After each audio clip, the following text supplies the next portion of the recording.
विस्मयो योगभूमिकाः स्वपदं शक्तिः वितर्क आत्मज्ञानम् लोकानन्दः समाधिसुखम्। विस्मय योग की भूमिका है। स्वयं में स्थिति ही शक्ति है। वितर्क अर्थात विवेक आत्मज्ञान का साधन है। अस्तित्व का आनंद भोगना समाधि है।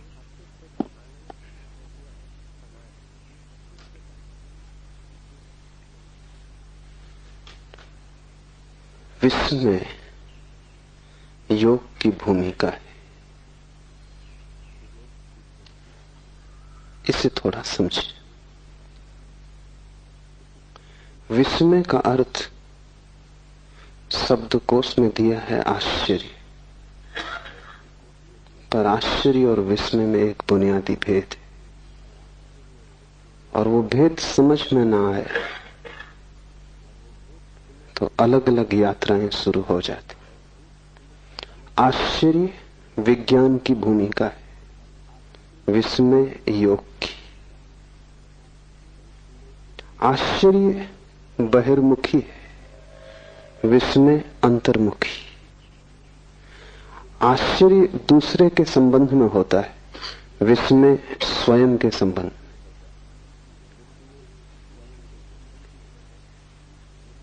एक बात जिसे हम नहीं समझ पाते, जो हमें अवाक कर जाता है, जिस पर हमारी बुद्धि की पकड़ नहीं बैठती, जो हमसे बड़ा सिद्ध होता है, जिसके सामने हम अनायास ही किम कर्तव्य विमूढ़ हो जाते, जो हमें मिटा जाता है,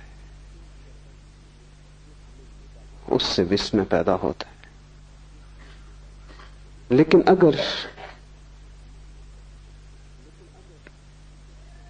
अगर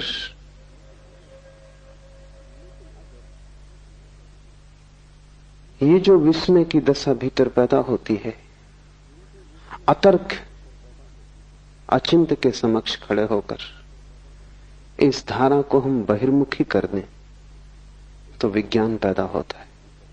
सोचने लगे पदार्थ के संबंध में, विचार करने लगे जगत के संबंध में, खोज करने लगे रहस्य की जो हमारे चारों ओर है, तो विज्ञान का जन्म होता है। विज्ञान आश्चर्य है।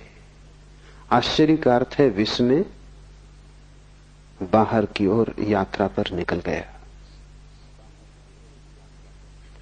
और आश्चर्य और विस्मय में यह भी फर्क है कि जिस चीज के प्रति हम आश्चर्यचकित होते हैं, हम आज नहीं कल उस आश्चर्य से परेशान हो जाएंगे, आश्चर्य से तनाव पैदा होगा। इसलिए आश्चर्य को मिटाने की कोशिश होती है। विज्ञान आश्चर्य से पैदा होता है, फिर आश्चर्य को नष्ट करता है, व्याख्या खोजता है, सिद्धांत खोजता है, सूत्र चाबियां खोजता है, और जब तक चैन नहीं लेता, जब तक कि रहस्य मिट ना जाए, जब तक कि ज्ञान हाथ में ना आ जाए, जब तक विज्ञान न कह सके कि हमने समझ लिया, तब तक चैन नहीं। विज्ञान जगत से आश्चर्य को मिटाने में लगा है। अगर विज्ञान सफल हुआ तो दुनिया में ऐसी कोई चीज न रह जाएगी जो आदमी न कह सके कि हम जानते। इसका अर्थ हुआ जगत में कोई परमात्मा न बचेगा, क्योंकि परमात्मा का अर्थ ही यह होता है कि जिसे हम जान भी लें तो भी दावा न किया जा सके कि हम जानते, जो हमारे जानने के बाद भी जानने को शेष रह जाए, जिसे जान जानकर भी हम चुकता न कर पाए, जिसके विस्मय को अंत करने का कोई उपाय नहीं। एक तो ऐसी वस्तुएं हैं जिन्हें हमने जान लिया, उन्हें हम ज्ञात कहें। कुछ ऐसी वस्तुएं हैं जिन्हें हमने जाना नहीं लेकिन जान लेंगे, उन्हें हम अज्ञात कहें। और कुछ ऐसा भी है इस जगत में जिसे हमने जाना भी नहीं है और हम जान भी न पाएंगे, उसे हम अज्ञेय कहें। परमात्मा अज्ञेय है, वो तीसरा तत्व है। विज्ञान इसलिए परमात्मा को स्वीकार नहीं करता, क्योंकि विज्ञान कहता है ऐसा कुछ भी नहीं है जो न जाना जा सके। नहीं जाना होगा हमने अभी तक, हमारे प्रयास कमजोर हैं, लेकिन आज नहीं कल, केवल समय की बात है, हम जान लेंगे। एक दिन जगत पूरा का पूरा जान लिया जाएगा, उसमें अनजाना कुछ भी ना बचेगा। आश्चर्य से पैदा होता है और फिर आश्चर्य की हत्या में लग जाता है। इसलिए विज्ञान को मैं पितृघाती कहता हूं। जिससे पैदा होता है उसे मिटाने में लग जाता है। धर्म बिल्कुल विपरीत है। धर्म भी एक आश्चर्य भाव से पैदा होता है। उस आश्चर्य भाव को शिव सूत्र में विस्मय कहा है। फर्क इतना ही है कि जब किसी स्थिति में आश्चर्य से भर जाता है धार्मिक खोजी, तो वो बाहर की यात्रा पर नहीं जाता, वो स्वयं की यात्रा पर जाता है।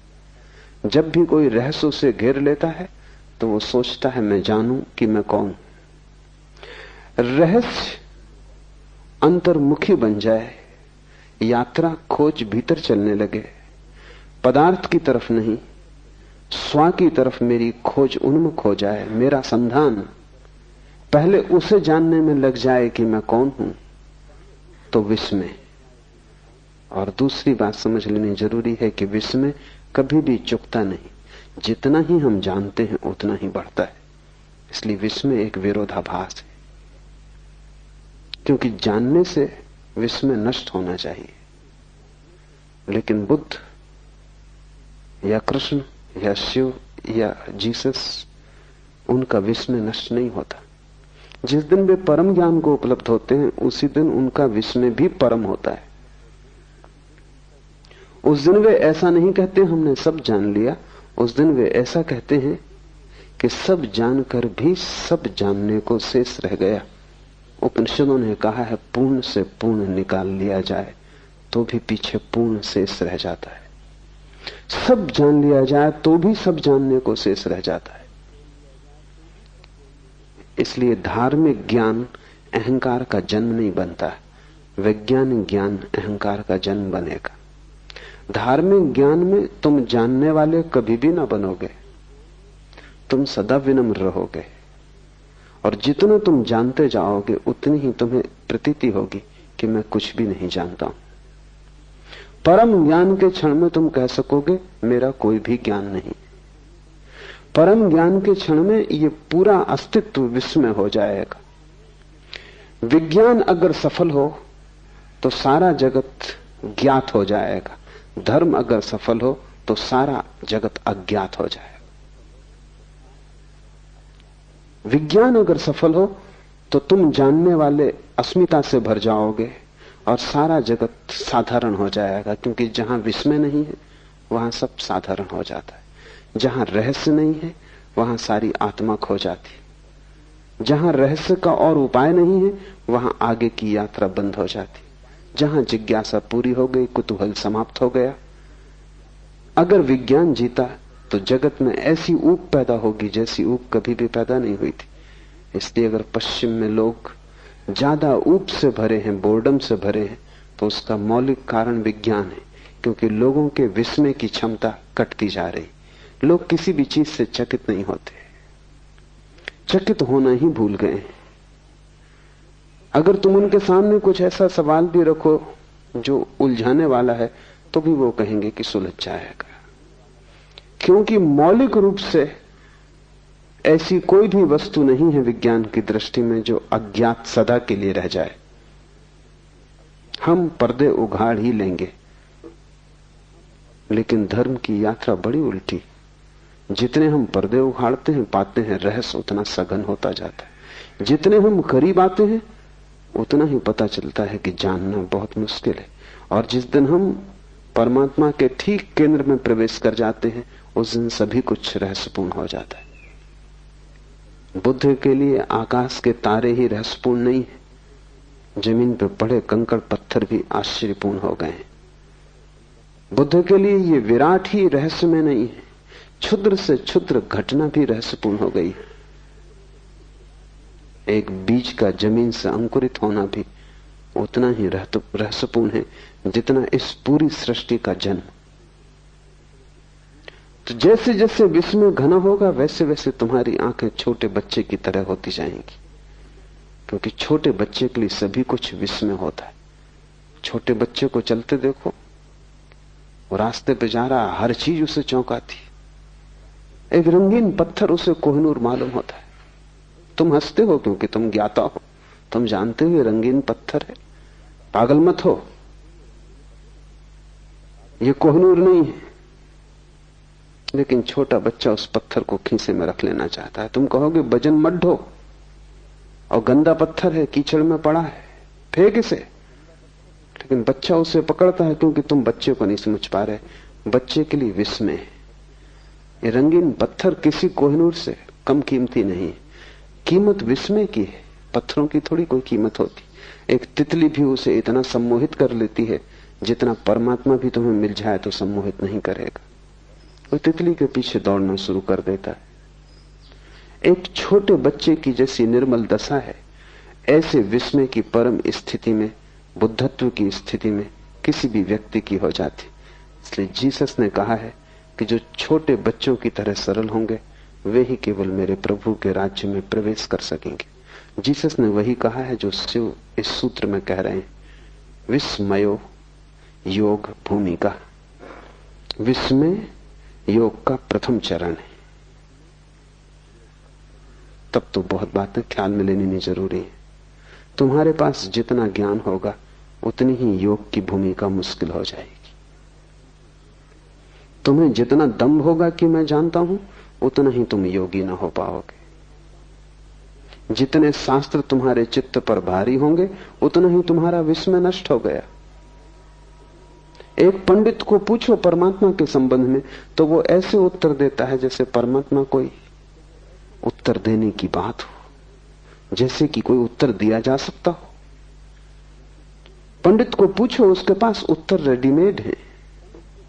तुमने पूछा भी नहीं था, उसके पास उत्तर तैयार था। परमात्मा भी उसे अवाक नहीं करता है, उसके पास सूत्र सब निश्चित है, वो तत्क्षण समझा देता है। लेकिन बुद्ध के पास जाओ, पूछो परमात्मा के संबंध में, बुद्ध चुप रह जाते।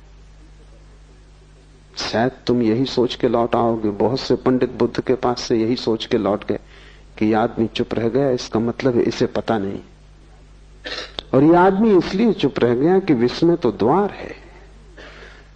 तुम अगर थोड़े समझदार होते तो तुम रुक गए होते इस आदमी के पास जिसने उत्तर नहीं दिया, और तुमने इस आदमी को समझने की कोशिश की होती, इसकी आंखों में झांका होता, इसके सत्संग में, इसकी सन्निधि में तुम रहे होते, क्योंकि इसे कुछ स्वाद मिल गया है और वो स्वाद इतना बड़ा है कि शब्द उसे कह नहीं सकते, और इसे कोई ऐसा दर्शन हुआ है जो उत्तर नहीं बनाया जा सकता।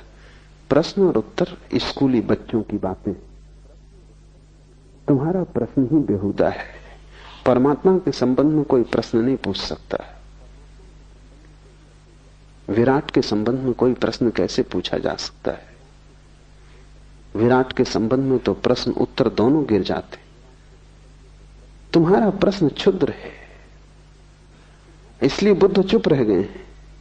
लेकिन तुम शायद ये सोच के लौटोगे कि इस आदमी को पता होता तो जवाब देता। इसने जवाब नहीं दिया, इसे पता नहीं। तुम पंडित को पहचानते हो क्योंकि तुम्हारा सिर भी शब्दों से भरा है। तुम ज्ञानी को न पहचान पाओगे क्योंकि ज्ञानी विस्मय से भरा है और तुम्हारा विस्मय नष्ट हो गया है। जगत में बड़ी से बड़ी दुर्घटना है और वो है विस्मय का नष्ट हो जाना। जिस दिन तुम्हारा विस्मय नष्ट होता है उसी दिन तुम्हारे छुटकारे का उपाय मुश्किल हो गया। जिस दिन तुम्हारा विस्मय नष्ट हुआ उसी दिन तुम्हारा बाल हृदय मर गया, जड़ हो गया, तुम बूढ़े हो गए। क्या अब भी तुम चौंकते हो? क्या जीवन तुम्हें प्रश्न बनता है? क्या चारों तरफ से पक्षियों की आवाजें, झरनों का शोरगुल, हवाओं का वृक्षों से गुजरना, तुम्हारे लिए किसी पुलक से भर जाता है, तुम आह्लादित हो जाते हो, तुम जीवन को चारों तरफ देखकर अवाक होते हो?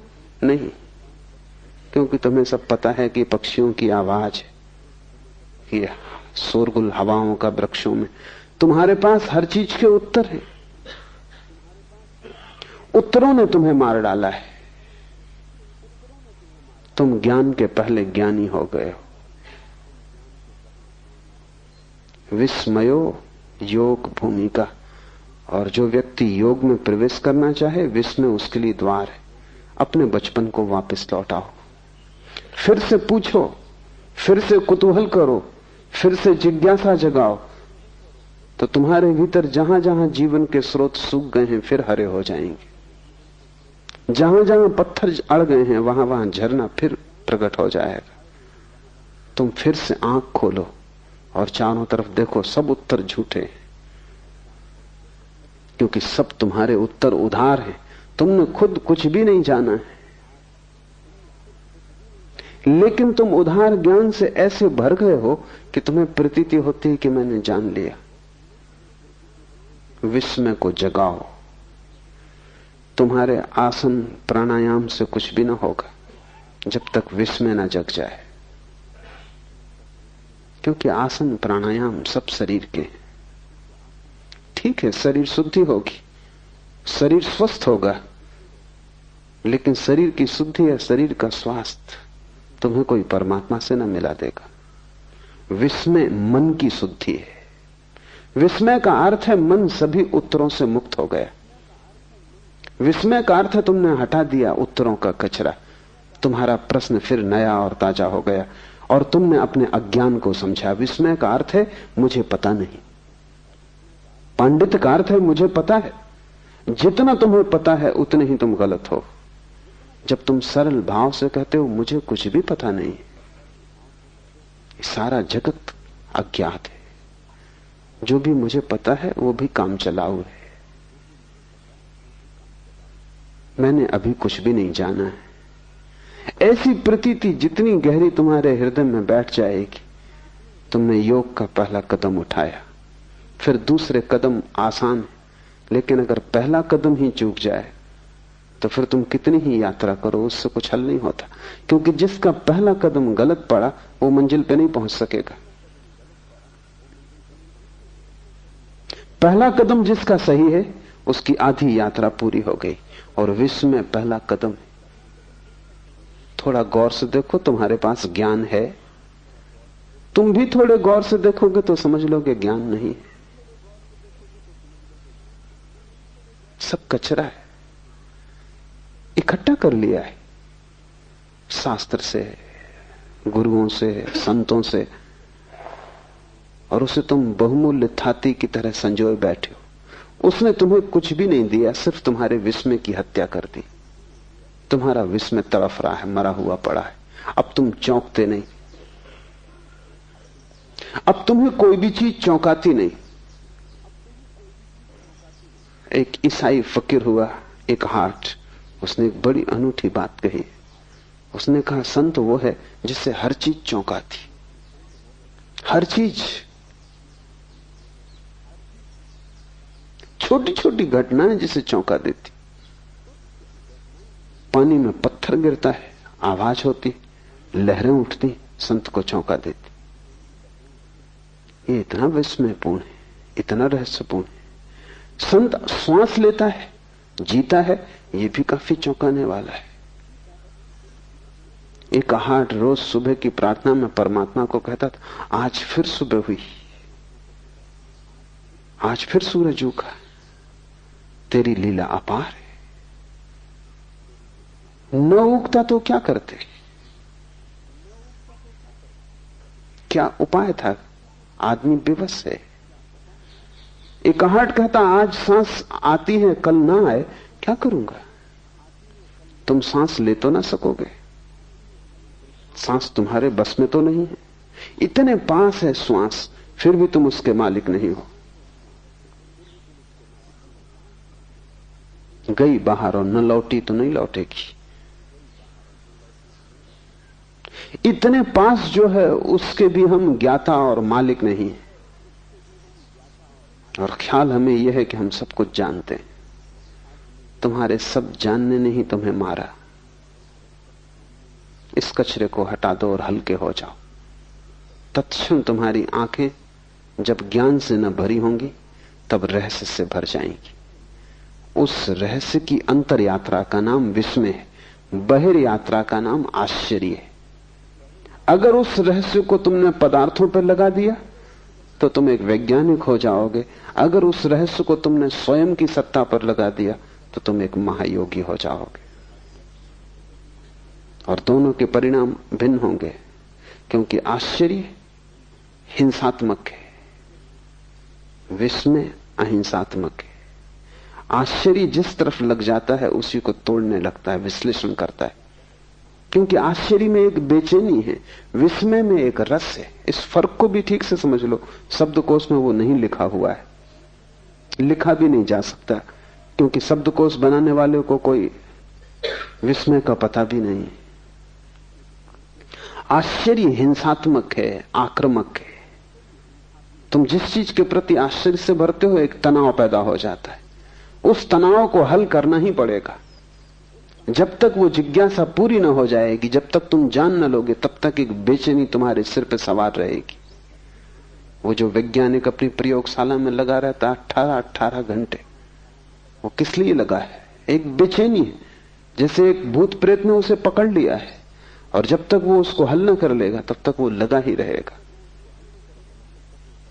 लेकिन विस्मय आक्रामक नहीं, और विस्मय एक बेचैनी नहीं, बल्कि विस्मय एक विश्राम है। जब कोई व्यक्ति विस्मय से भरता है तो एकदम विश्राम से भर जाता है। विस्मय को मिटाना नहीं है, विस्मय को पीना है, विस्मय का स्वाद लेना है, विस्मय में लीन हो जाना है, एक हो जाना है। आश्चर्य मिटाने में लग जाता है, विस्मय जीने में लग जाता है। विस्मय जीवन की एक शैली है, आश्चर्य मनुष्य के मन का एक हिंसात्मक रूप है। इसलिए विज्ञान विजय की भाषा में सोचता है, तोड़ो फोड़ो जीतो।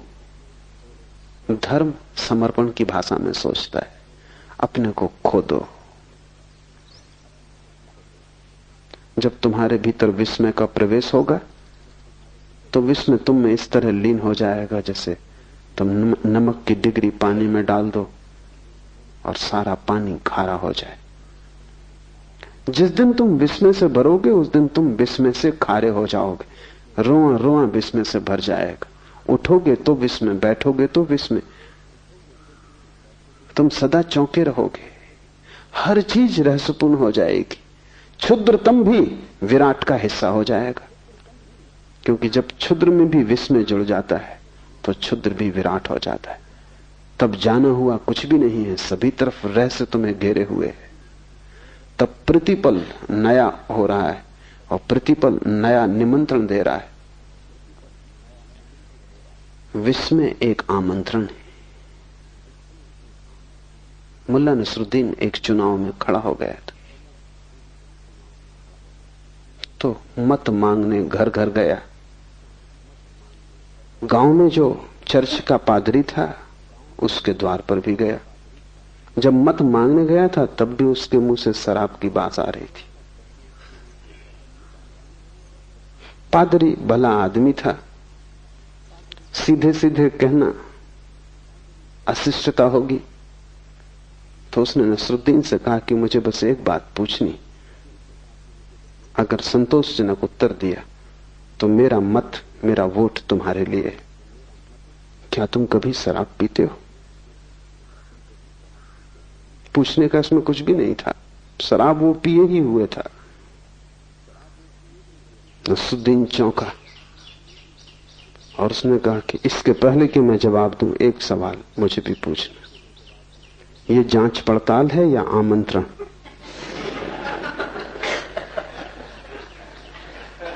Is this an inquiry or an invitation?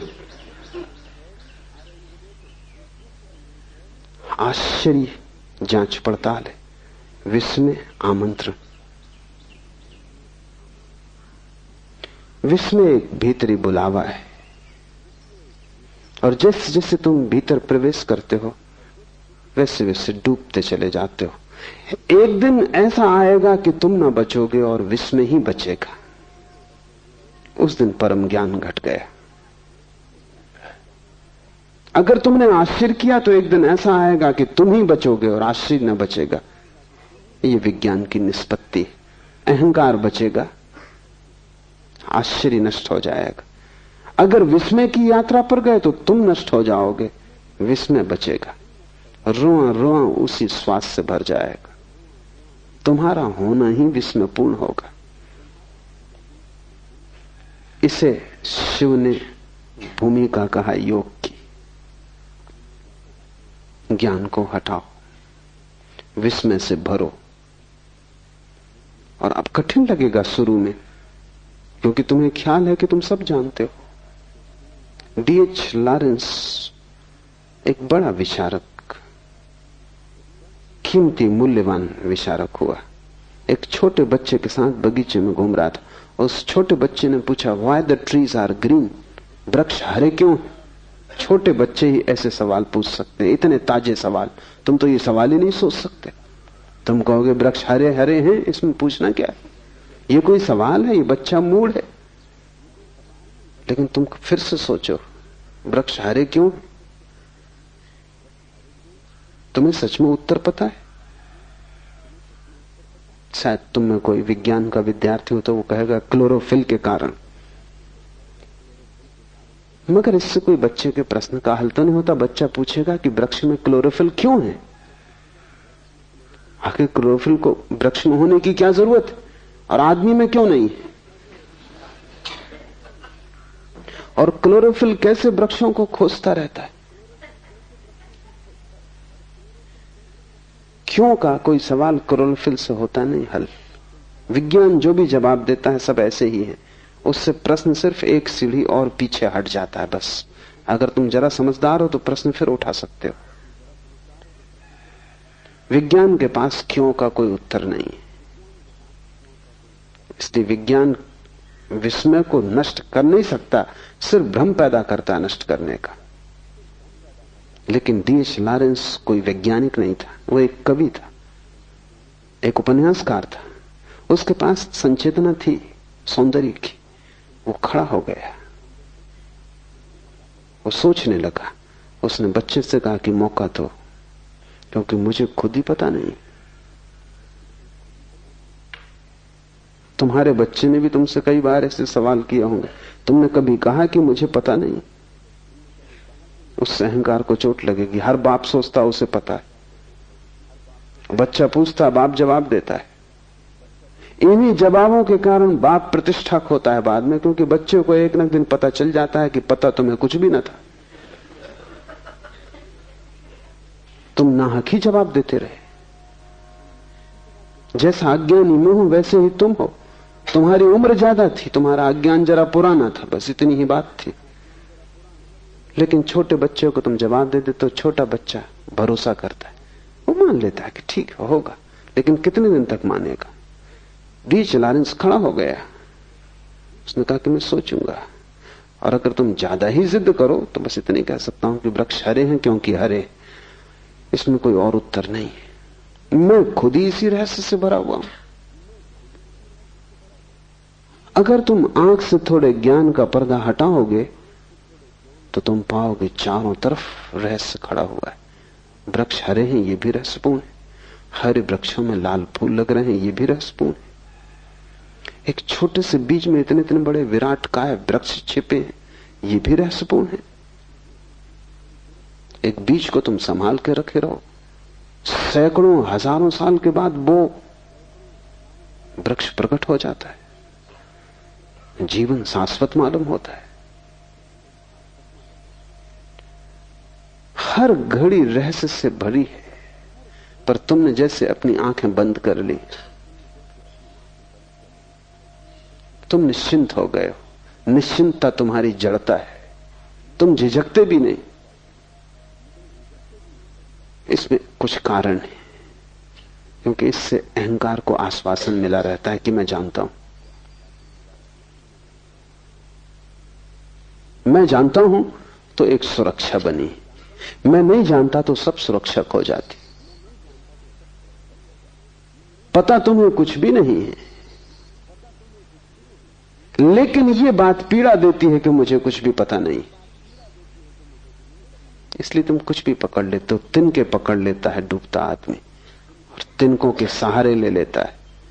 ये तुम जो पकड़े हो ये तिनका भी नहीं है, तिनके से शायद कोई कभी बच भी जाए, पर तुमने जो पकड़ा है वो तो तिनका भी नहीं, वो तो सिर्फ सपना है, सिर्फ कोरे शब्द हैं। एक आदमी पक्का मान के बैठा है कि उसे ईश्वर का पता है। ये बात ही बेहूदी है कि कोई आदमी कहे मुझे पक्का पता है। पक्के का मतलब होता है तुम ईश्वर के रहस्य को भी खोज लिए। पक्के का अर्थ होता है कि तुम उसके भी आर पार गुजर गए, उसको भी नाप जोख लिया। पक्के का अर्थ होता है वो भी माप लिया गया, तुमने तौल लिया तराजू पर, जांच पड़ताल कर ली प्रयोगशाला में। पक्के का क्या अर्थ होता है? एक दूसरा आदमी है जिसको पक्का पता है कि ईश्वर नहीं। ये दोनों मूढ़ हैं और दोनों की बीमारी एक है। एक अपने को आस्तिक कहता है, एक नास्तिक, पर दोनों में जरा भी फर्क नहीं है। गहरे में दोनों की बीमारी एक है कि दोनों मानते हैं हमें पता है, और दोनों में विवाद खड़ा होता है।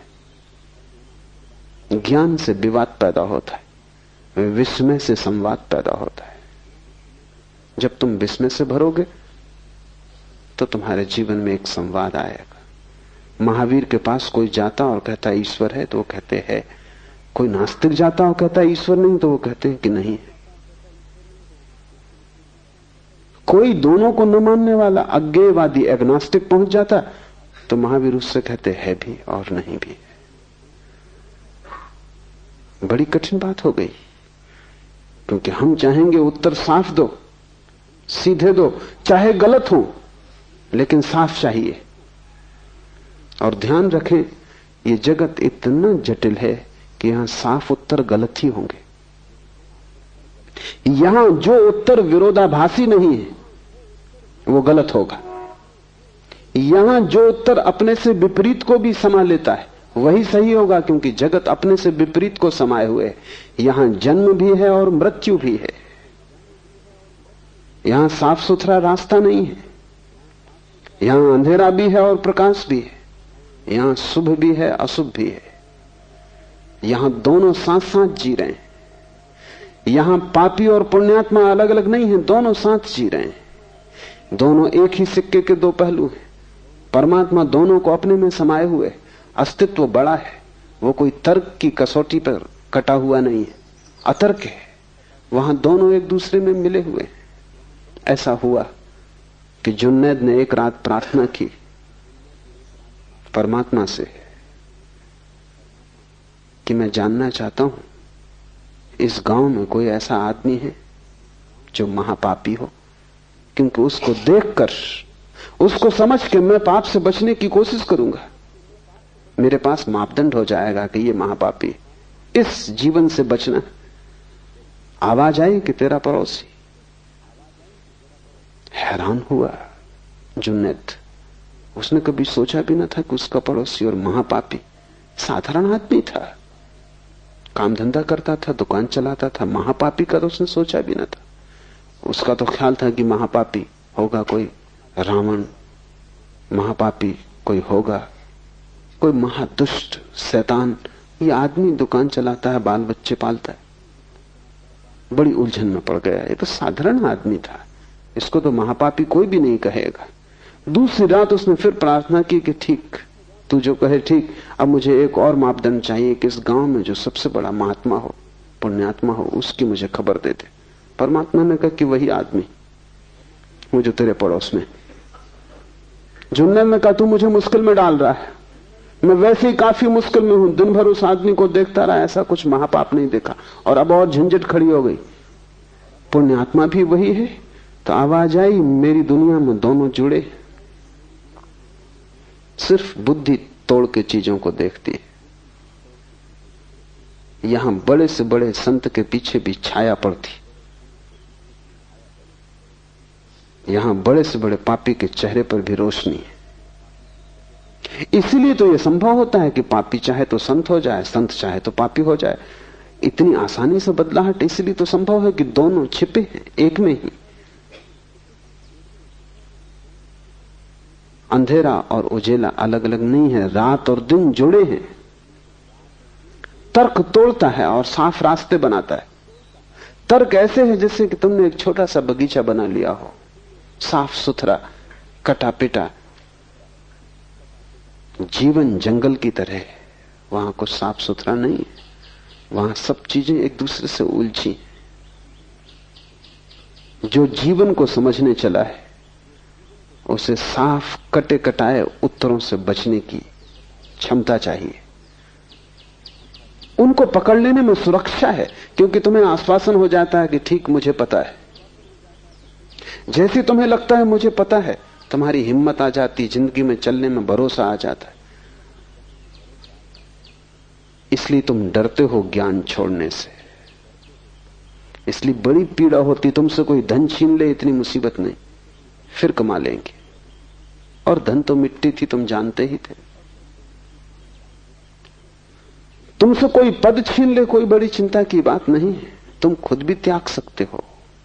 लेकिन ज्ञान, तो घर में देखता हूं एक अनूठी घटना घटती। एक आदमी समाज छोड़ देता है, गांव छोड़ देता है, घर छोड़ देता है, पत्नी परिवार छोड़ देता है। लेकिन अगर वो जैन था तो हिमालय पे भी जैन रहता है, हिंदू था तो हिंदू रहता है, मुसलमान था तो मुसलमान रहता है। जिस समाज को छोड़ के भाग आया उसी ने ये मुसलमान होना दिया था, उसी ने ये ज्ञान दिया था कि तुम मुसलमान हो। ये कुरान सच्ची किताब, सब किताबें बाकी गलत है। सबको छोड़ आया, लेकिन ज्ञान को बचा के आ जाता है हिमालय पर भी।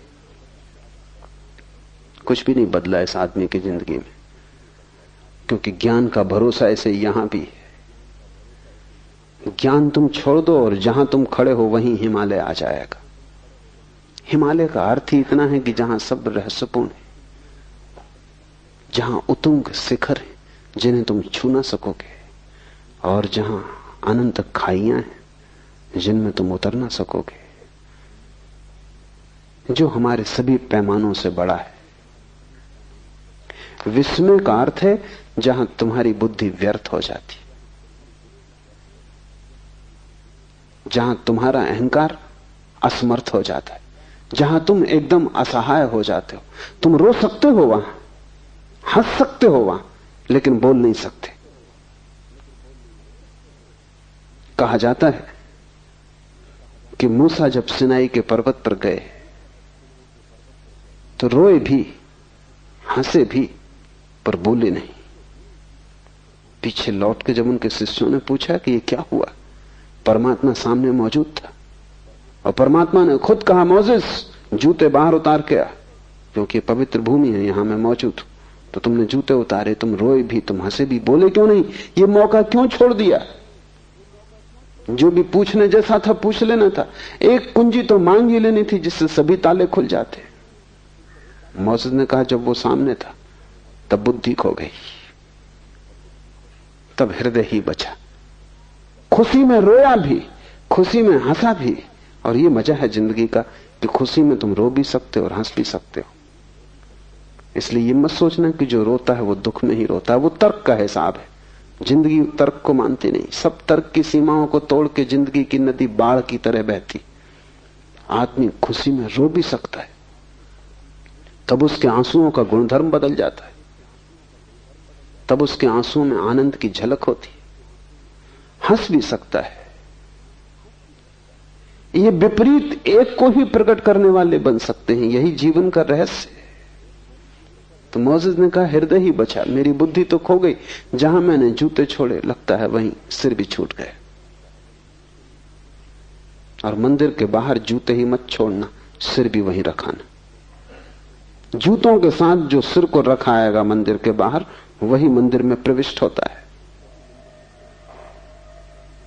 और जूते और सिर का बड़ा जोड़ है, इसलिए जब तुम किसी से गुस्से में आ जाते हो तो जूता उसके सिर में मारते। साधु अपना ही जूता अपने सिर में मार लेता है। ये दो छोर हैं, ये दो अतियां हैं। एक तरफ जूते हैं, एक तरफ सिर है। दोनों के मध्य में तुम हो, और वो जो मध्य बिंदु है तुम्हारा, वहां सभी विपरीत मिल रहे हैं। वहां तुम्हारे पैर और वहां तुम्हारा सिर मिल रहा है, वही हृदय है। तो मोसेस ने कहा, रोया, हंसा, क्योंकि विस्मय से भर गया, अवाक रह गया। मोसेस ने कहा, अब सो ना सकूंगा, अब जो देखा है उसे अनदेखा ना कर सकूंगा, अब जो हो गया अब उसका मिटना नहीं हो सकता। वो मौजूद जो पहले था अब बचा नहीं, अब मैं दूसरा ही आदमी हूं, ये एक नया जन्म। इसको हिंदू द्विज कहते हैं, जब कोई आदमी का ऐसा दूसरा जन्म हो जाए। सभी ब्राह्मण द्विज नहीं है, कभी कभी कोई ब्राह्मण द्विज हो पाता है। द्विज का मतलब जनेऊ पहन लेने से नहीं, द्विज शब्द का अर्थ है दोबारा जिसका जन्म हो। ये मोसेस ने कहा कि अब मैं द्विज हूं, ट्वाइस बान, अब मैं दूसरा आदमी हूं, अब वो आदमी मर गया। विस्मय से अगर तुम गुजरोगे तो तुम्हारा पुराना मर जाएगा और नए का जन्म होगा, और अगर तुम विस्मय में ठहर गए तो प्रतिपल नया जन्मता है और पुराना नष्ट होता है, प्रतिपल पुराना जाता है और नया आता है। फिर तुम्हारी धारा शाश्वत है, फिर तुम कभी जराजीर्ण न होगे, फिर तुम्हें शाश्वत जीवन की स्फुरणा मिल गई। इसलिए शिव कहते हैं विस्मय योग की भूमिका है। दूसरा सूत्र है स्वपदम शक्ति, स्व में स्थिति शक्ति है, विस्मय भूमिका है। विस्मय का अर्थ है भीतर की तरफ यात्रा है। मैं कौन हूं, इस प्रश्न की अंतर खोज। बाहर गए आश्चर्य, बाहर गए तर्क, बाहर गए विज्ञान, भीतर आए विस्मय, ध्यान, प्रार्थना, सारी विधि बदल जाती। विस्मय तुम्हें भीतर लाएगा, क्योंकि जब सारा जगत रहस्यपूर्ण मालूम पड़ेगा तब एक ही प्रश्न महत्वपूर्ण रह जाएगा कि मैं कौन हूं। यह विस्मय का मौलिक आधार है कि मैं कौन हूं, और जब तक मैं इस मैं को ही न जान लूं तब तक मैं जिसे जानने चला हूं वो यात्रा हो नहीं सकती। कैसे मैं जानूंगा इन वृक्षों को, कैसे मैं जानूंगा तुम्हें, कैसे जानूंगा पर को, जब मैं ही अभी अज्ञात और अज्ञान में हूं, जब मुझे मेरा ही पता नहीं। इसलिए मैं कौन हूं ये महामंत्र है। और जल्दी उत्तर मत देना, क्योंकि तुम्हारे पास उत्तर तैयार है। तो मैं कौन हूं तुम भीतर से कहते हो, मैं आत्मा हूं, ये उत्तर काम ना आएगा। ये तो तुम्हें पता ही है, इससे तुम्हारी जिंदगी बदली नहीं। ज्ञान आग है, वो तुम्हें जला देगा। जब तुम कहते हो मैं कौन हूं और भीतर से आवाज आती, वो भीतर की आवाज नहीं है, वो तुम्हारा सिर बोल रहा है। सिर में छिपे शास्त्र बोल रहे हैं, स्मृति बोल रही है।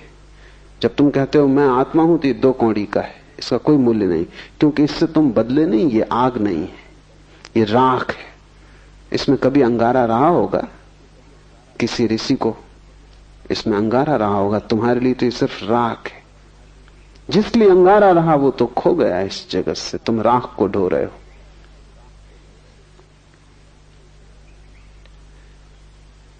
मैं कौन हूं इसको तुम पूछते जाना और उधार उत्तर मत देना। जब भी उधार उत्तर आए कहना कि मेरा उत्तर नहीं, मेरा जाना नहीं, मेरा कैसे हो सकता है।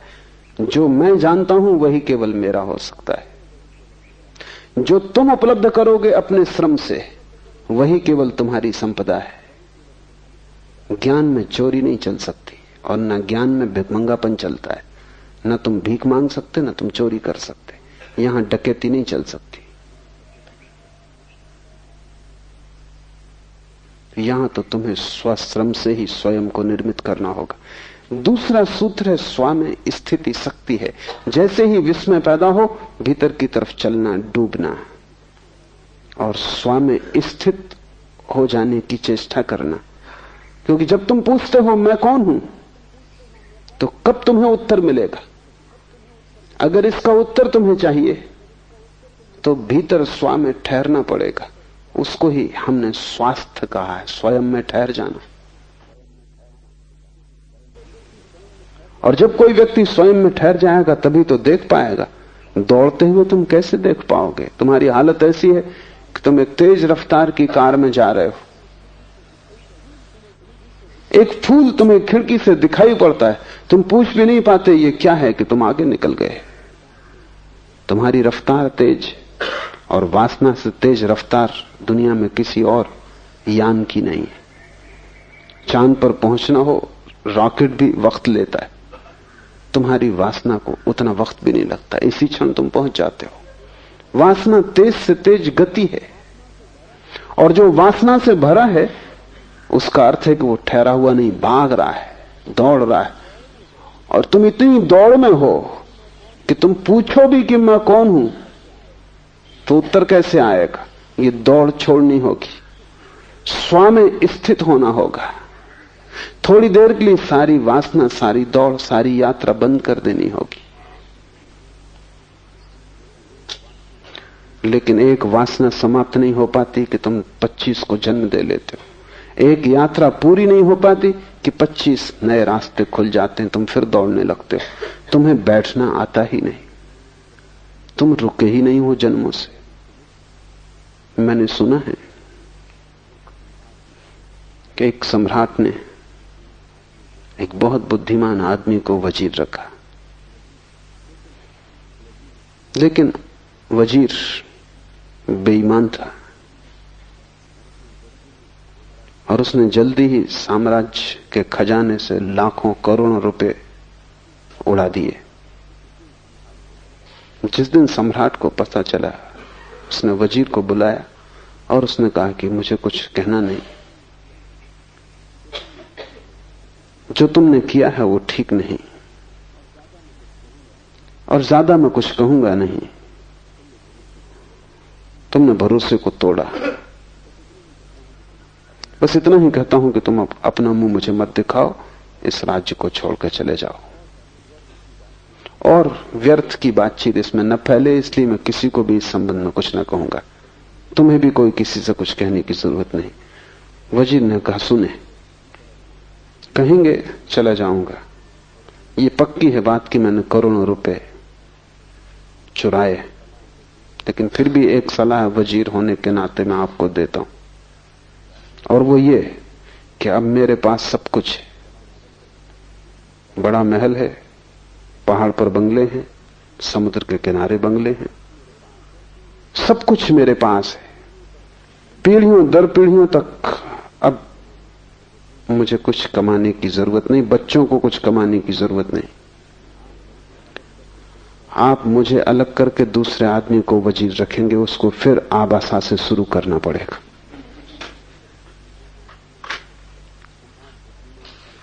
सम्राट बुद्धिमान था, उसकी बात समझ में आ गई।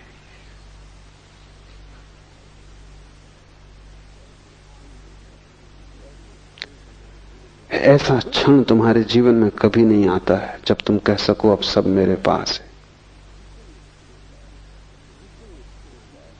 जिस दिन ये क्षण आ जाएगा उसी दिन दौड़ बंद होगी, अन्यथा तुम हर घड़ी आबासा से शुरू कर रहे हो। हर घड़ी नई वासना पकड़ लेती है, नया चोर आ जाता है, नया लुटेरा खजाना तोड़ने लगता है। और एकांत लुटेरा हो तो ऐसा भी नहीं है, बहुत वासनाएं, तुम एक साथ बहुत दिशाओं में दौड़ रहे हो, तुम एक साथ बहुत सी चीजों को पाने की कोशिश कर रहे हो। तुमने कभी बैठ कर यह भी नहीं सोचा कि उनमें से कई चीजें तो विपरीत हैं, उनको तो तुम पा ही नहीं सकते, क्योंकि तुम एक को पाओगे तो दूसरी खोएगी, दूसरी की पाओगे तो पहली खो जाएगी। मुल्ला नसरुद्दीन मरता था तो उसने अपने बेटे को कहा कि मैं तुझे 2 बातें समझा देता हूं, मरने के पहले तुझे कह जाता हूं, इन्हें ध्यान में रखना। 2 बातें हैं, एक ऑनेस्टी, ईमानदारी, और दूसरी है विजडम, बुद्धिमानी। तो दुकान तू संभालेगा, काम तू संभालेगा, दुकान पे तख्ती लगी है। Honesty is the best policy, ईमानदारी सबसे अच्छी नीति है, इसका पालन करना। कभी किसी को धोखा मत देना, कभी वचन भंग मत करना, जो वचन दे उसे पूरा करना। बेटे ने कहा ठीक, दूसरा क्या है? बुद्धिमानी उसका क्या अर्थ है? नसरुद्दीन ने कहा, भूल के कभी किसी को वचन मत देना।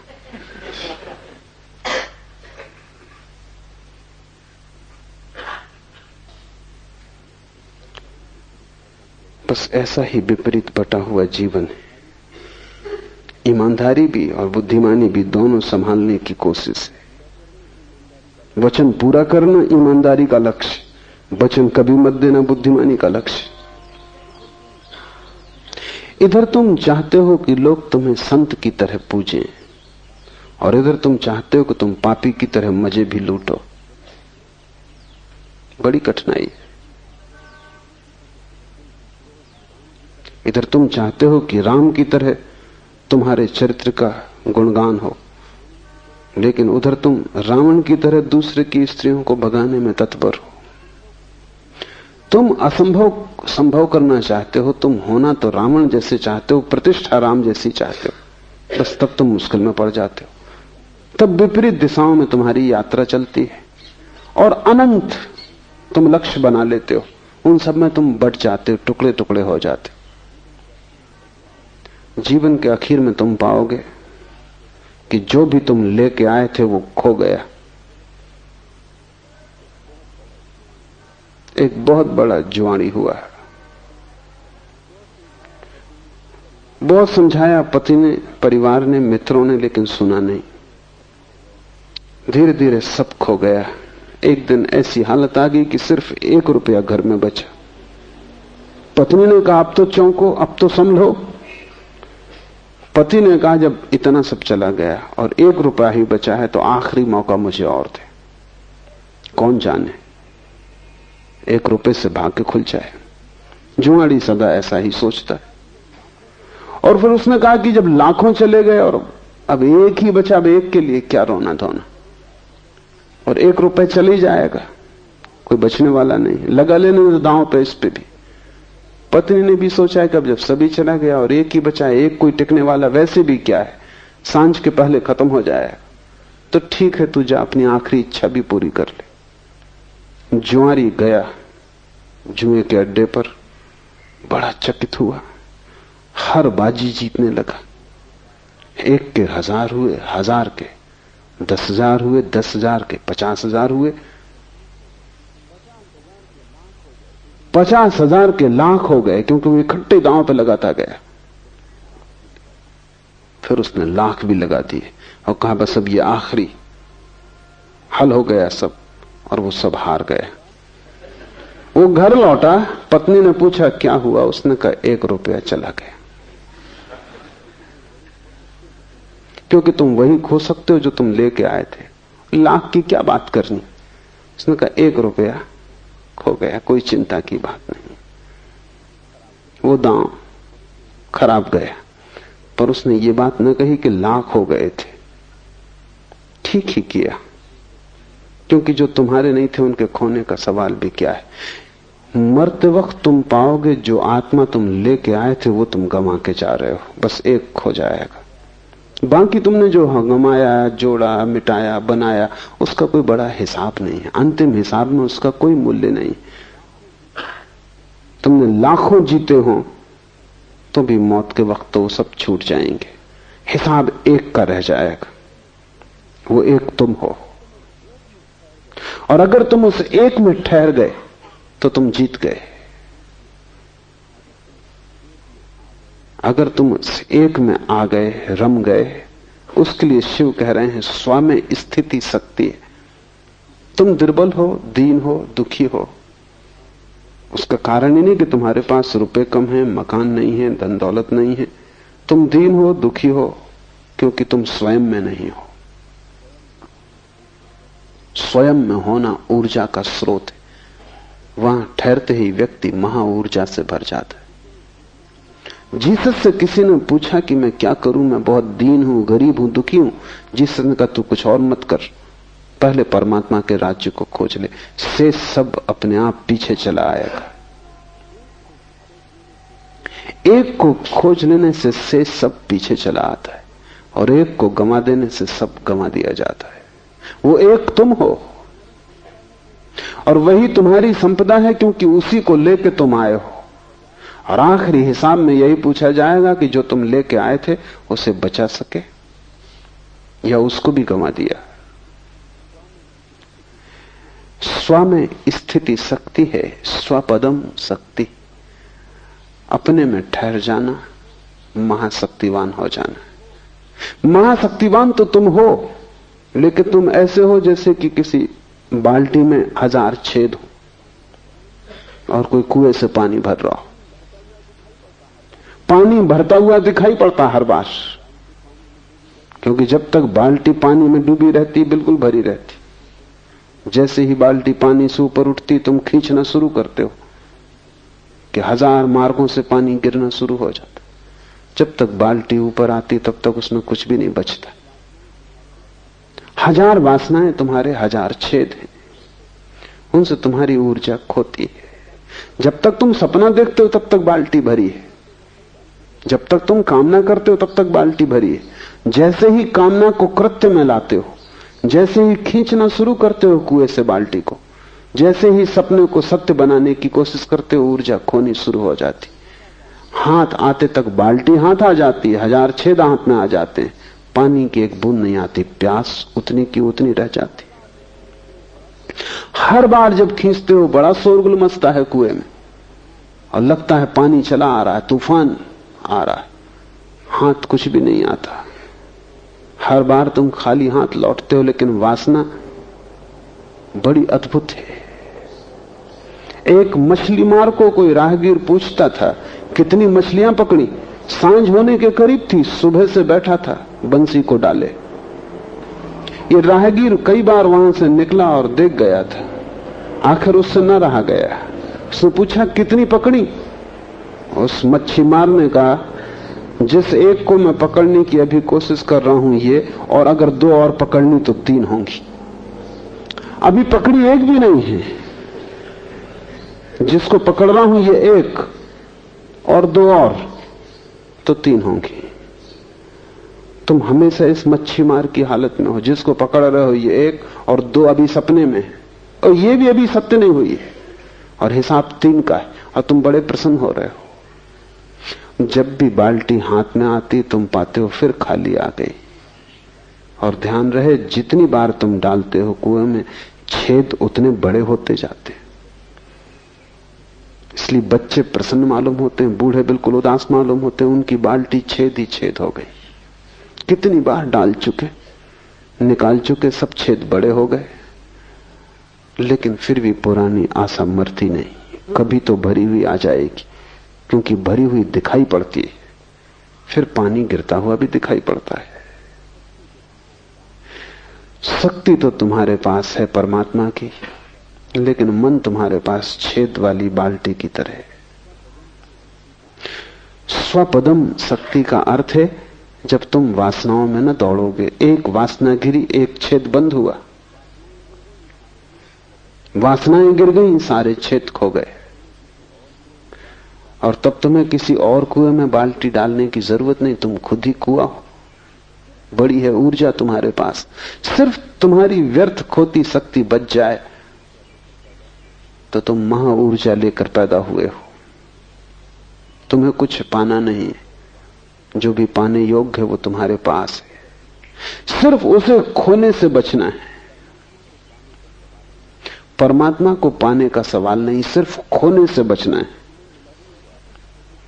वो तुम्हें मिला ही हुआ है, कैसे तुम खो देते हो यही बड़ी से बड़ी रहस्य की घटना है जगत में। तीसरा सूत्र है वितर्क, अर्थात विवेक से आत्मज्ञान होता है। एक एक सूत्र कुंजी की तरह है। पहला विस्मय, विस्मय मोड़ेगा स्वयं की तरफ। दूसरा स्वयं में ठहरना, ताकि तुम महाऊर्जा को उपलब्ध हो जाओ। लेकिन कैसे तुम स्वयं में ठहरोगे, उसकी कुंजी तीसरे सूत्र में है विवेक। वितर्क आत्मज्ञानम, ये वितर्क शब्द समझ लेना जैसा है। तर्क तो हम जानते हैं, तर्क विज्ञान के हाथ है, वो आश्चर्य को काटने की तलवार है। तर्क काटता है, विश्लेषण करता है, तर्क बाहर जाता है। वितर्क भीतर जाता है, वो काटता नहीं, जोड़ता है। तर्क विश्लेषण है, एनालिसिस। वितर्क संश्लेषण, सिंथेसिस। फरीद हुआ एक फकीर, एक भक्त उसके पास एक सोने की कैंची ले आया, बड़ी बहुमूल्य थी, हीरे जवाहरात लगे थे, और उसने कहा कि मेरे परिवार में चली आ रही सदियों से, करोड़ों का दाम है इसका, मैं इसका क्या करूं, आपके चरणों में रख जाता हूं। फरीद ने कहा तू इसे वापस ले जा, अगर तुझे कुछ भेंट ही करना हो तो एक सुई डोरा ले आना, क्योंकि हम तोड़ने वाले नहीं, जोड़ने वाले। कैंची काटती, अगर भेंट ही करना हो एक सुई डोरा ले आना। तर्क कैंची की तरह काटता है। हिंदुओं में गणेश तर्क के देवता हैं, इसलिए चूहे पर बैठे, चूहे यानी कैंची, वो काटता है। चूहा जीवित कैंची है, वो काटते रहता है। गणेश उस पर बैठे, वो तर्क के देवता हैं। और हिंदुओं ने खूब मजाक किया गणेश का। उन्हें देख के अगर तुम्हें हंसी ना आए तो हैरानी की बात है। आती नहीं तुम्हें, क्योंकि तुम उनसे भी आश्वस्त हो गए कि वो ऐसे हैं, अन्यथा वो हंसी योग्य है। गणेश के शरीर को ठीक से देखो, वो सब ढंग से बेढंगा है। सिर भी अपना नहीं है, वो भी उधार है। तार्किक के पास सिर उधार होता है,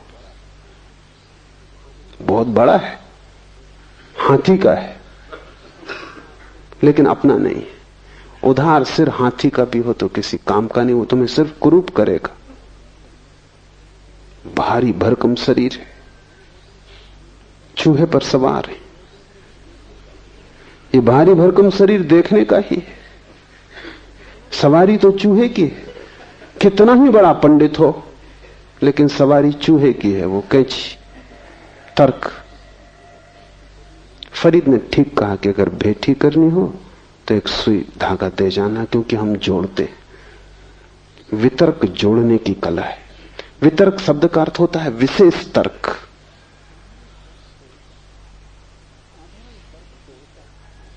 साधारण तर्क तोड़ता है, विशेष तर्क जोड़ता है। बुद्ध, महावीर, शिव, लाओसे, वे भी तर्क करते हैं, लेकिन उनका तर्क वितर्क है। एक और तर्क है जिसको हम कुतर्क कहते हैं। 3 तरह की संभावनाएं हैं। तर्क तोड़ता है, विश्लेषण करता है, लेकिन लक्ष्य उसका बुरा नहीं, आश्चर्य को हल करना है। उसे तोड़ने में रस नहीं है, तोड़ना प्रक्रिया है। लक्ष्य तो किसी सिद्धांत की उपलब्धि है जिससे कि आश्चर्य समाप्त हो जाए, चीजें साफ सुथरी हो जाएं। लक्ष्य सृजनात्मक है तर्क का। लेकिन जब तर्क का कोई लक्ष्य ही नहीं होता और सिर्फ तोड़ना ही लक्ष्य हो जाता है, जब मजा मारने में ही आने लगता, तब हम उसे कुतर्क कहते हैं। तर्क पागल हो जाए तो कुतर्क हो जाता है। विक्षिप्त अवस्था है तर्क की, तब वो पागल हो जाता, तब वो तोड़ने में लग जाता है। तब कोई और लक्ष्य नहीं रह जाता, नष्ट करना ही रसपूर्ण हो जाता है। वितर्क तर्क की अंतर यात्रा है। तुम यहां तक आए हो घर से चल के, तो नजर, तुम्हारी दृष्टि, तुम्हारी दिशा इस तरफ रही, मेरी तरफ रही। पीठ घर की तरफ हो गई थी। यहां से जब तुम लौटोगे घर की तरफ, रास्ता वही होगा। रास्ते में क्या फर्क पड़ना है, रास्ता वही होगा, सिर्फ दिशा बदल जाएगी। पीठ मेरी तरफ होगी, मुंह घर की तरफ होगा। तर्क और वितर्क में रास्ता तो वही है, इसलिए उसको वितर्क कहते हैं। विशेष तर्क, रास्ता तो वही है, लेकिन दिशा बदल गई। पहले तर्क दूसरे की तरफ जा रहा था, पदार्थ की तरफ, अब अपनी तरफ आ रहा है, घर की तरफ। और दिशा बदलने से सारा का सारा गुणधर्म बदल जाता है। दूसरे की तरफ जाता था तो तोड़ के ही जाना जा सकता था, क्योंकि दूसरे में प्रवेश करना हो तो तोड़ के ही प्रवेश हो सकता है, और कोई उपाय नहीं। अगर तुम मेडिकल कॉलेज में जाओ तो वहां तुम विद्यार्थियों को काटते हुए पाओगे, मेंढक को काट रहे हैं, क्योंकि उसके भीतर जानना है, और तो कोई उपाय भी नहीं। मेंढक को काट के ही भीतर जाना जा सकता है, लेकिन खुद के भीतर जानना हो तो काटने का तो कोई भी जरूरत नहीं, क्योंकि तुम भीतर मौजूद ही हो। दूसरे को जानना हो तो तोड़ के जानना पड़ेगा, मार के जानना पड़ेगा, क्योंकि उसके भीतर प्रवेश का और कोई रास्ता नहीं। स्वयं को जानना हो तो तोड़ने और मारने का कोई सवाल नहीं, वहां तो तुम मौजूद ही हो। स्वयं को जानना हो तो सिर्फ आंख बंद कर लेनी काफी है। आंख बंद करने का नाम ध्यान है। बाहर से ध्यान हट जाए, भीतर चलने लगे तो तर्क वितर्क हो जाता है। वितर्क का ही दूसरा नाम विवेक है, होश, अवेयरनेस। और ये विवेक या वितर्क संश्लेषण की प्रक्रिया है। जैसे जैसे तुम भीतर आते हो वैसे वैसे तुम इकट्ठे होते जाते हो। ऐसा समझो कि एक वर्तुल है, बड़ी उसकी परिधि है, वर्तुल के मध्य में उसका केंद्र है।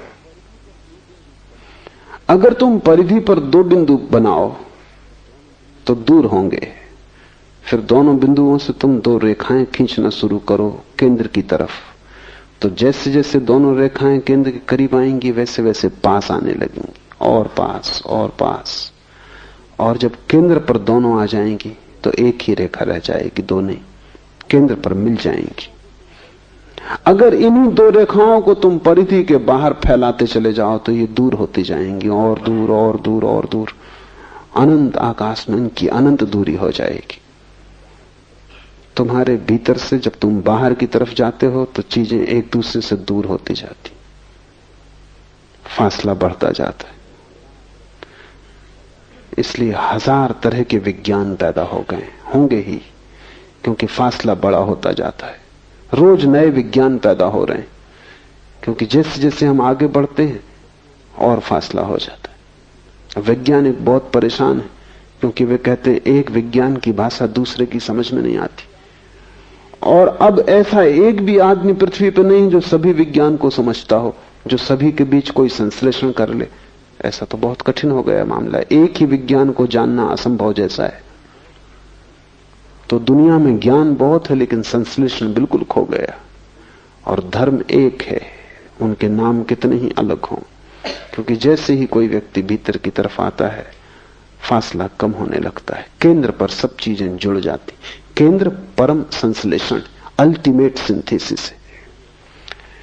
वितर्क अर्थात विवेक से आत्मज्ञान होता है। तोड़ो मत, बाहर मत जाओ, दूसरे पर ध्यान मत रखो, भीतर ध्यान लाओ, जोड़ो, धीरे धीरे सरकते आओ केंद्र की तरफ। उस जगह पहुंच जाओ जहां तुम्हारे प्राणों का मध्य बिंदु है। वहां ठहर जाओ, वहां ऊर्जा उत्पन्न होगी। वो जो हम प्रकाश देखते हैं बुद्ध और महावीर में, वो जो हम आनंद देखते हैं कृष्ण में, मीरा में, चैतन्य में, वो किस बात का आनंद है? वो रोशनी किस बात की खबर है? वे उस जगह पहुंच गए जहां अनंत ऊर्जा का स्रोत है। अब वे दरिद्र नहीं है, अब वे दीन नहीं है, अब वे किसी से मांग नहीं रहे हैं, अब वे सम्राट हो गए। उनका सम्राट होना तुम्हारी भी संभावना है, लेकिन एक एक कदम उठाना जरूरी है। विस्मय, स्वामी स्थिति की धारणा, वितर्क से स्वयं तक पहुंचने का उपाय, और चौथा सूत्र है लोकानंदा समाधि सुखम, अस्तित्व का आनंद भोगना समाधि सुख है। और जब तुम स्वयं में पहुंच गए, ठहर गए, तो तुम अस्तित्व की गहनतम स्थिति में आ गए। वहां सघनतम अस्तित्व है, क्योंकि वहीं से सब पैदा हो रहा है। तुम्हारा केंद्र तुम्हारा ही केंद्र नहीं, सारे लोक का केंद्र है। हम परिधि पर ही अलग अलग हैं। मैं और तू का फासला शरीरों का फासला है। जैसे ही हम शरीर को छोड़ते और भीतर हटते हैं, वैसे वैसे फासले कम होने लगते हैं। जिस दिन तुम आत्मा को जानोगे, उसी दिन तुमने परमात्मा को भी जान लिया। जिस दिन तुमने अपनी आत्मा जानी, उसी दिन तुमने समस्त की आत्मा जान ली, क्योंकि वहां केंद्र पर कोई फासला नहीं है। परिधि पर हम में भेद है, वहां भिन्नताएं, केंद्र में हम में कोई भेद नहीं है। वहां हम सब एक अस्तित्व रूप है। शिव कहते हैं उस अस्तित्व को स्वयं में पाकर समाधि का सुख उपलब्ध होता है। समाधि सुखम, इस शब्द को समझ लेना जरूरी है। तुमने बहुत से सुख जाने, कभी भोजन का सुख, कभी स्वास्थ्य का सुख, कभी प्यास लगी तो जल से तृप्ति का सुख, कभी शरीर भोग का सुख, संभोग का सुख। तुमने बहुत सुख जाने, लेकिन इन सुखों के संबंध में एक बात समझ लेनी जरूरी है, और वो ये कि उन सुखों के साथ दुख जुड़ा हुआ है। अगर तुम्हें प्यास ना लगे तो पानी पीने की तृप्ति भी ना होगी। प्यास की पीड़ा तुम झेलने को राजी हो तो पानी पीने का मजा तुम्हें आएगा। दुख पहले और दुख लंबा और सुख क्षण भर, क्योंकि जैसे ही कंठ से पानी उतरा तृप्ति हो गई, फिर दुख, फिर प्यास। भूख न लगे, भूख की पीड़ा ना हो तो भोजन की कोई तृप्ति नहीं। इसलिए एक दुनिया में बड़ी दुर्घटना घटती, जिनके पास भूख है उनके पास भोजन नहीं। वे भोजन का मजा ले सकते थे, उन्हें भोजन में सुख आता, क्योंकि वे बड़ा दुख झेल रहे हैं भूख का। और जिनके पास भूख नहीं है उनके पास भोजन है, वे भोजन का सुख ले नहीं पाते, भोजन से दुख ही मिलता उनको उल्टा।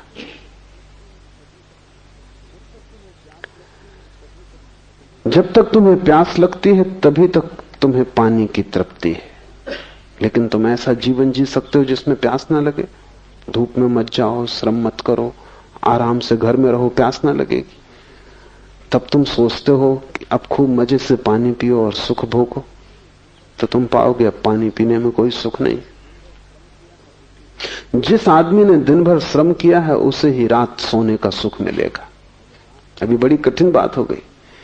अगर रात सोने का सुख चाहिए तो दिन मजदूर जैसी जिंदगी चाहिए। कठिनाई यह है कि दिन तो तुम चाहते हो एक अमीर सम्राट जैसा, और रात की नींद भी मजदूर जैसी। ये नहीं हो सकता। बाहर के जगत में सुख और दुख जुड़े हैं, इसलिए जिस दिन तुम्हारे पास महल आ जाएगा उसी दिन नींद खो जाएगी। जिस दिन तुम सैया का इंतजाम कर लोगे सुखद, उसी दिन तुम पाओगे करबड़ बदलने के सिवा और कोई उपाय नहीं। और देखो मजदूर को, वो सो रहा है वृक्ष के नीचे,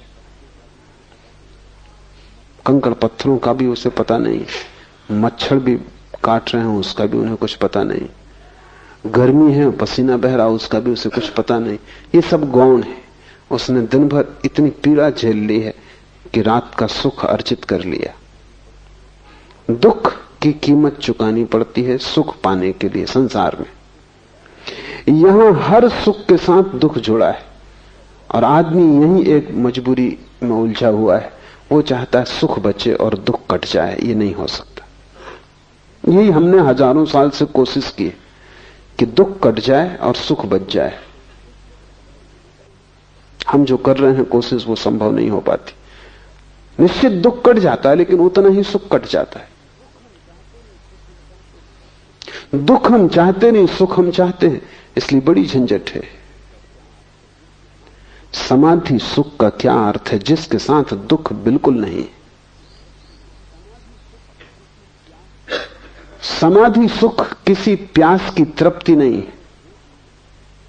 समाधि सुख किसी भूख में लिया गया भोजन नहीं है। समाधि सुख श्रम करके रात में ली गई निद्रा का सुख नहीं है।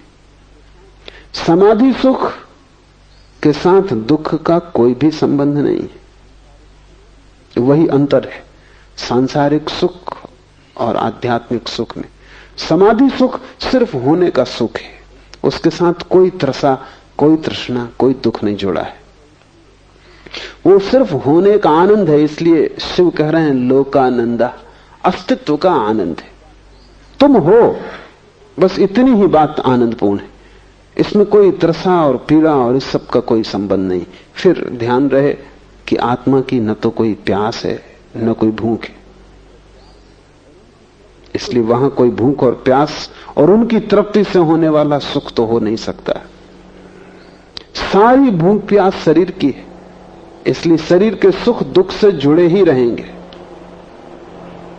जो आदमी भी शरीर के सुख लेना चाहता है उसे दुखों की तैयारी रखनी चाहिए, और जितनी वो दुख की तैयारी रखेगा उतने ही शरीर के सुख ले सकता है। आत्मा का सुख शुद्धतम सुख है, वहां दुख का कोई उपाय नहीं है, लेकिन वो केंद्र पर घटता है। परिधि पर तो तुम शरीर हो, शरीर परिधि है, वो तुम्हारा घेरा है घर का, वो तुम नहीं हो। वो तुम्हारा बाहरी वर्तुल है, केंद्र पर तुम आत्मा हो। वहां एक नए सुख का आविर्भाव होता है। वो सुख सिर्फ होने का सुख है, सिर्फ होना मात्र। वहां दुख की कोई खाई नहीं है और वहां सुख का कोई शिखर नहीं है। वहां ऊंचाइयां नीचाइयां नहीं है, वहां पाना खोना नहीं है, वहां दिन रात नहीं है, वहां श्रम विश्राम नहीं है। वहां तुम सिर्फ हो, वहां शाश्वत होना है। उस शाश्वत होने की एक दशा है जो बड़ी रसपूर्ण है। उस रस में कभी विघ्न नहीं पड़ता, इसलिए उसे संत सनातन शाश्वत कहते हैं, नित्य कहते हैं। उस रस में कभी भी बाधा नहीं आती। कबीर ने कहा है वहां अमृत रस झरता ही रहता है, एक सा एक रस।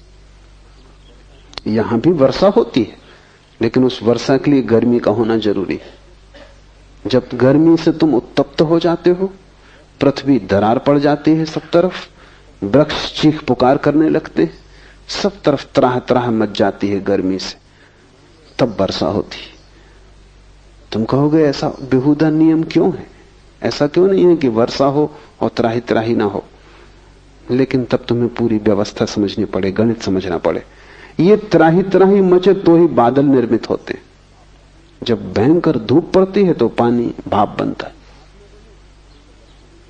जब पानी भाप न बने तो वर्षा नहीं हो सकती।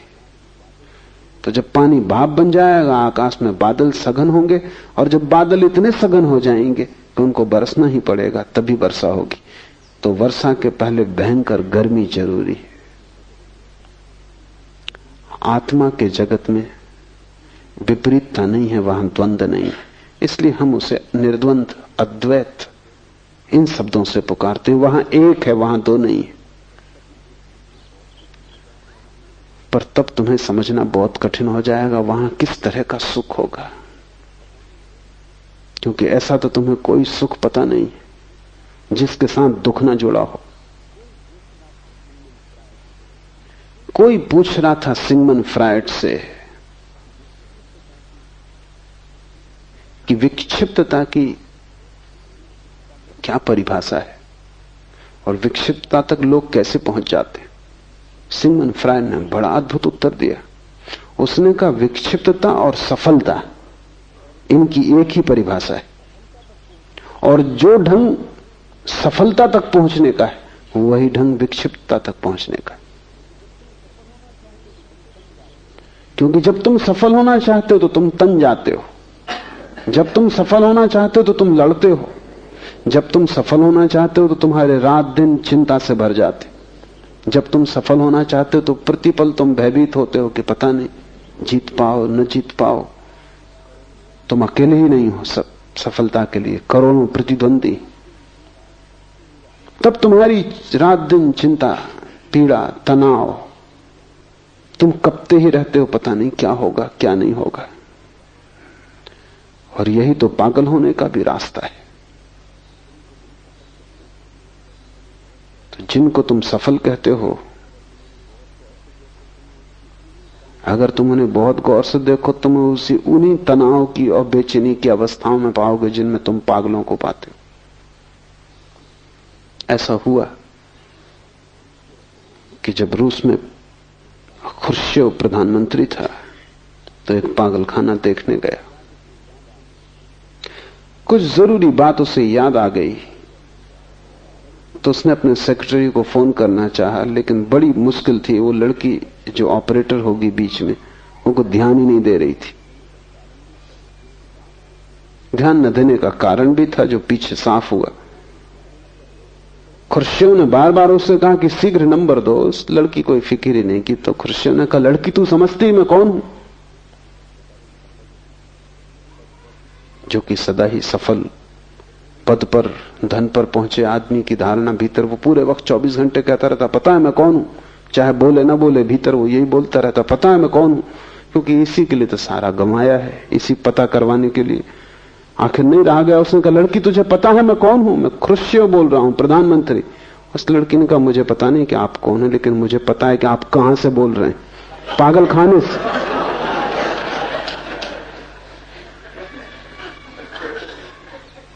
लेकिन सभी प्रधानमंत्री वहीं से बोल रहे हैं, और कोई जगह है भी नहीं जहां से वो बोले। खुर्शीव एक बार लंदन आया। किसी ने उसे बहुमूल्य कपड़ा भेंट किया था। कपड़ा इतना कीमती था कि वो चाहता था दुनिया का श्रेष्ठ से श्रेष्ठ दर्जी उसे बनाए। मास्को में भी उसने पूछवाया, जो अच्छे से अच्छा दर्जी था। वो चाहता था एक कोट भी बन जाए, एक बंडी भी बन जाए, एक पैंट भी बन जाए। तो उस दर्जी ने कहा कि मुश्किल, 3 चीजें मुश्किल, 2 कोई भी बन सकती।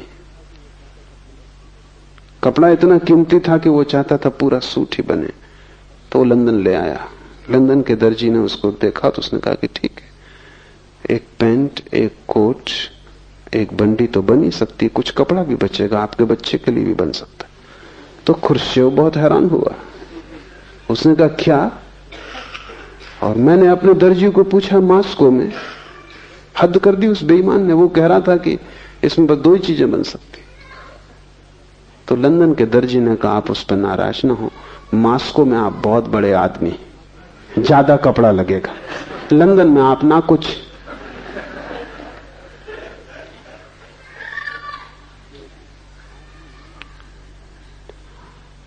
आदमी पूरे जीवन जिन जिन सुखों की खोज में, सफलताओं की, महत्वाकांक्षाओं की खोज में होता है, उनके साथ साथ उतने दुख झेलने की तैयारी में से गुजरना पड़ता है, और वो दुख तोड़ जाते हैं। इसके पहले कि तुम सफल हो, तुम करीब करीब असफल हो जाते हो।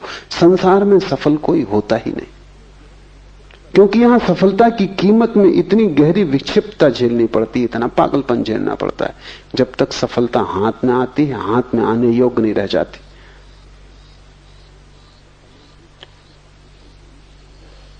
समाधि का सुख बिल्कुल भिन्न है। वहां मूल्य तुम्हें चुकाना नहीं, क्योंकि जो तुम पाने चले हो वो अभी मौजूद है इसी वक्त। वो कोई भविष्य नहीं है कि जिसके लिए तुम्हें यात्रा करनी पड़े, चलना पड़े, मेहनत करनी पड़े। वो अभी मौजूद है, इसी वक्त मौजूद है।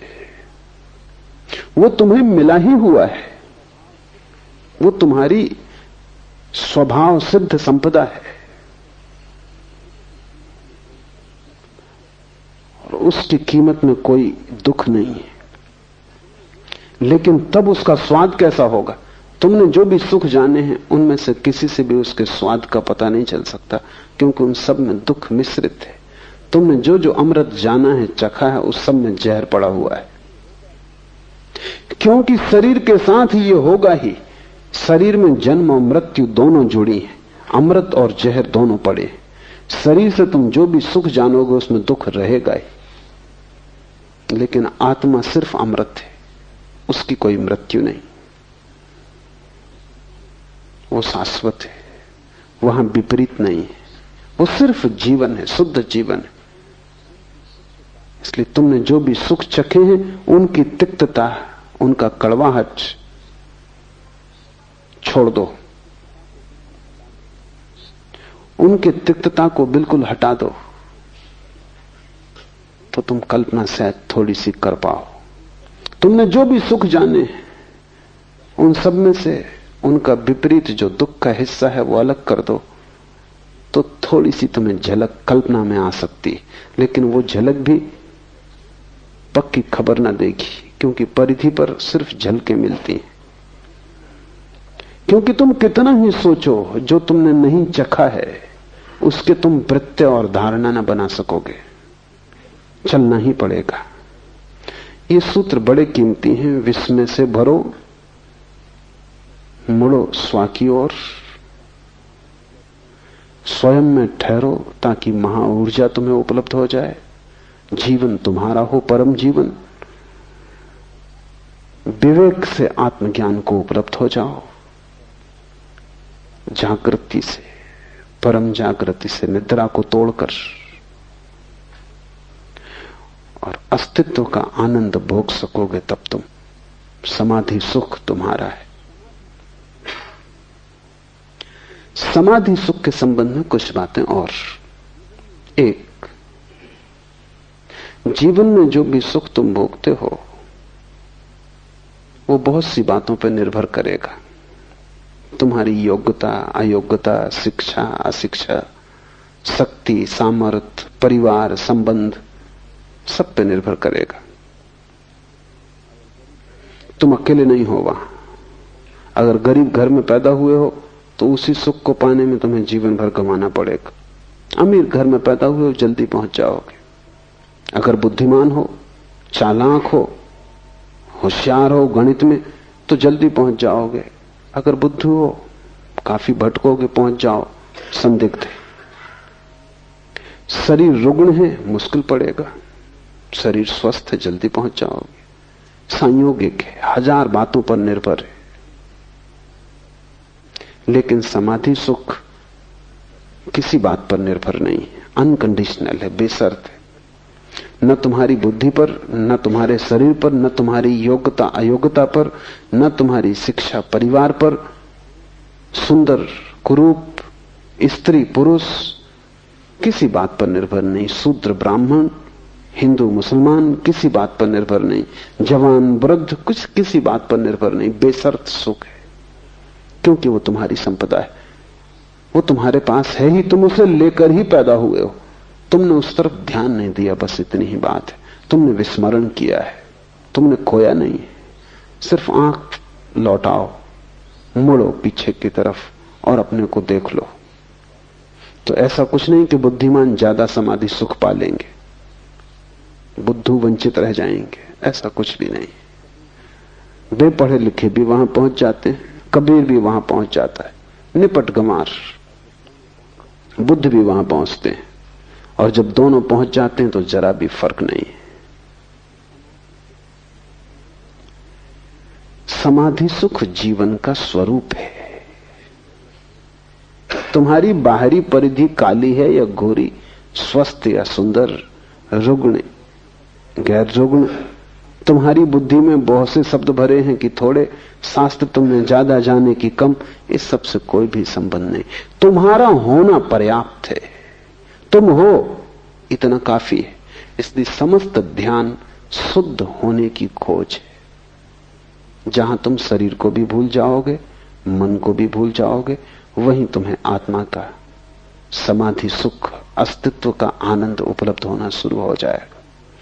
किसी भांति बस इतना ही करो कि थोड़ी देर को शरीर तुम्हें स्मरण न रहे, मन स्मरण न रहे। जैसे ही शरीर और मन का विस्मरण होगा, आत्मा का स्मरण होगा। जब तक तुम्हें शरीर और मन का स्मरण रहेगा, आत्मा का स्मरण न रहेगा। क्योंकि शरीर और मन बाहर, आत्मा भीतर, तुम दोनों की तरफ एक साथ न देख सकोगे, एक की तरफ ही देख सकोगे। इस समाधि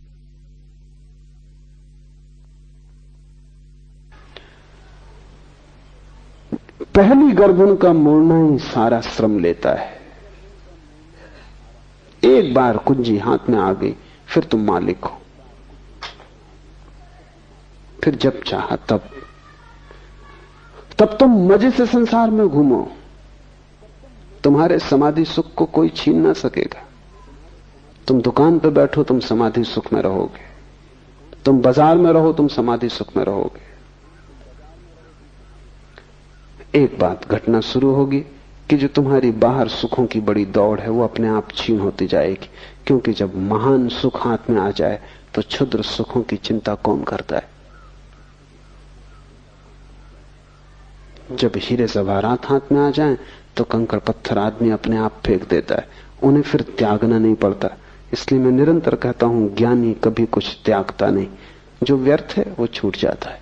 अज्ञानी त्यागते, क्योंकि त्याग उन्हें कष्टपूर्ण है, उन्हें सार्थक का तो कोई पता नहीं, और व्यर्थ को छोड़ने की कोशिश करते हैं।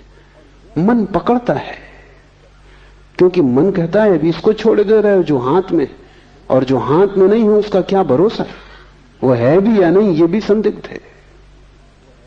तो मैं तुमसे कुछ भी त्यागने को नहीं कहता, मैं तुमसे सिर्फ उसका स्वाद लेने को कहता हूं।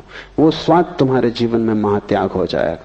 उस स्वाद के बाद तुम्हें दिखाई खुद ही पड़ जाएगा क्या व्यर्थ है, और जो व्यर्थ है उसे कोई भी नहीं पकड़ता, उसे तो लोग अपने आप ही छोड़ने लगते हैं। सुना है मैंने, बंगाल में एक संत हुए युक्तेश्वर गिरी, एक धनी समृद्ध व्यक्ति उनके पास आया और कहने लगा आप महात्यागी हैं। गिरी खिलखिला के हंसने लगे और उन्होंने अपने शिष्यों से कहा कि देखो ये खुद आदमी महात्यागी है और मुझको महात्यागी कहता, तू मुझको मत फंसा। वो आदमी चौंका, उसने तो प्रशंसा में कहा था। शिष्य भी चौंके, क्योंकि गिरी त्यागी थे, इसमें कोई संदेह ही ना था। शिष्यों ने कहा हम समझे नहीं, वो आदमी ठीक ही कहता है। गिरी ने कहा ऐसे समझो कि हीरा पड़ा है और पत्थर पड़ा है, ये आदमी पत्थर पकड़े, मैं हीरा पकड़े, और ये मुझको त्यागी कहता। कौन त्यागी है? महावीर त्यागी है कि तुम? बुद्ध त्यागी है कि तुम ही त्यागी हो, क्योंकि कचरे को पकड़े हो, समाधि सुख को छोड़ रहे हो, और व्यर्थ क्षुद्र परिधि पर घटने वाली दुख मिश्रित घटनाएं, जहां कुछ भी शुद्ध नहीं है, जहां सभी अशुद्ध है, जहां सभी बासा है, उच्छिष्ट है, उसे तुम पकड़े बैठे हो। संसारी महात्यागी है, लेकिन संसारी सन्यासियों को त्यागी समझते, उनको लगते हैं सन्यासी त्यागी। सच में तो वो दया करते हैं कि बेचारे सब छूट गए, सब छोड़ दिया, कुछ भोगा नहीं। सम्मान भी करते हैं, भीतर गहरे मन में दया भी करते हैं कि ना समझ, बिना भोगे सब छोड़ दिया। कुछ तो भोग लेते, उन्हें पता ही नहीं कि वो किससे कह रहे हैं। सन्यासी को महाभोग उपलब्ध हुआ है, अस्तित्व ने उसे महाभोग में आमंत्रित कर लिया है। तुमसे मैं छोड़ने को नहीं कहता, तुमसे मैं जानने को कहता हूं, स्वाद लेने को कहता हूं। वही स्वाद तुम्हारे जीवन में धीरे धीरे जो व्यर्थ है उसका कटना हो जाएगा।